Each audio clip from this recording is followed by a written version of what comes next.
নিজের বুকটা নবী সাল্লাল্লাহু আলাইহি ওয়াসাল্লামের সামনে এইভাবে দিয়েছেন যে যতগুলো পাথর আসবে আমার গায়ে যেন লাগে, আমার নবীর গায়ে না লাগে। আমাকে ঘর থেকে এত দূরে নিয়ে এসে আল্লাহ তুমি তোমার শত্রুদের হাতে আমাকে ন্যস্ত করলা। ইয়াতে হাজ্জামুনি, যারা চতুর্দিক থেকে আমাকে পাথর মারতেছে এদিকে লেলিয়ে দেওয়া হলো, সবার হাতে পাথর উঠিয়ে দেওয়া হলো যে এই ব্যক্তি মাজনুন, নাউযুবিল্লাহি মিন যালিক। মাজনুন মানে পাগল, এই ব্যক্তি কাযযাব, এই ব্যক্তি মিথ্যাবাদী, এই ব্যক্তি সাহের, এই ব্যক্তি জাদুকর। কাকে বলা হচ্ছে?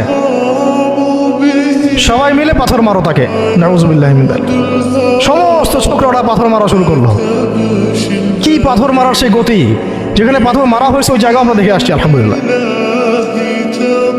কি পাথর মারার গতি! এমন পাথর মারা হচ্ছিল যে রাসূল সাল্লাল্লাহু আলাইহি ওয়াসাল্লামের মানে গায়ে লেগে রক্ত বের হতে হতে সেই রক্ত দিয়ে পায়ের যে জুতাটা আছে এই জুতাটা আটকে গেছে, এইভাবে জুতা খোলা যাচ্ছে না। রাসূলুল্লাহ সাল্লাল্লাহু আলাইহি ওয়াসাল্লাম পা থেকে জুতা খোলা